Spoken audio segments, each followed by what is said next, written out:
27 বছরের জার্নি তো আসলে খুব চমৎকার ছিল। আমি এর আগেও বলেছি, এখনো বলছি যে আমি যখন আমার ক্যারিয়ার শুরু করি, আমি ইন্টার ফার্স্ট ইয়ারের স্টুডেন্ট ছিলাম।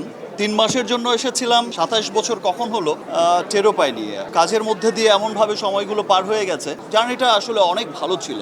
তবে অনেক চড়াই উতরাই যে শুধু আমাদের সিনেমার মানুষ পার করেছে তা না, বিভিন্ন সময় দেশের বিভিন্ন ক্রাইসিস থাকে, বিভিন্ন কারণে আমাদের পুরো দেশই পিছিয়ে যায়, আবার তার মধ্য দিয়ে সিনেমাকে আমরা সবাই একত্রিত হয়ে যার যার সক্ষমতা দিয়ে আমরা চেষ্টা করি এগিয়ে নিতে। সো আমরা চেষ্টা করব আমাদের সিনেমা যেন সামনে আরও অনেক দূর এগিয়ে যায়, যে লক্ষ্যে আমরা সবাই কাজ করে যাচ্ছি, আপনারা সবাই কাজ করে যাচ্ছেন, এত পজিটিভলি কাজ করে যাচ্ছে। সমস্ত নেগেটিভিটি যত আছে সব নেগেটিভিটিকে পাশ কাটিয়ে আমরা সব পজিটিভ মানুষরা সামনে এগিয়ে যাব, ভালো ভালো কাজ করব, ইনশাল্লাহ আমাদের দেশের জন্য অনেক ভালো কিছু বয়ে নিয়ে। আমি এক জীবনে শাকিব খান হতে পারলেই অনেক খুশি, আমার অন্য কিছু হওয়ার কোনো দরকার নেই।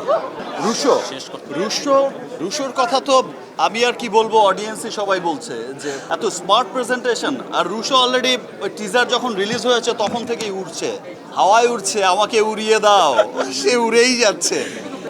রুশো থ্যাঙ্কস, যে ও খুব স্মার্ট একটা ছবি, একটা সুন্দর চমৎকার একটা ছবি বানিয়েছে, যেই চমৎকার স্মার্ট প্রেজেন্টেশন আসলে এর আগে আমি কখনো দেখিনি। এবং আমি বিশ্বাস করি যে রুশো আগামীতে অনেক ভালো, যদি সিরিয়াসলি হচ্ছে ফিল্মটা মেকিং করে, ও অনেক বড় একজন ফিল্ম মেকার হবে, যেটা খুব প্রাউড করার মতো হবে।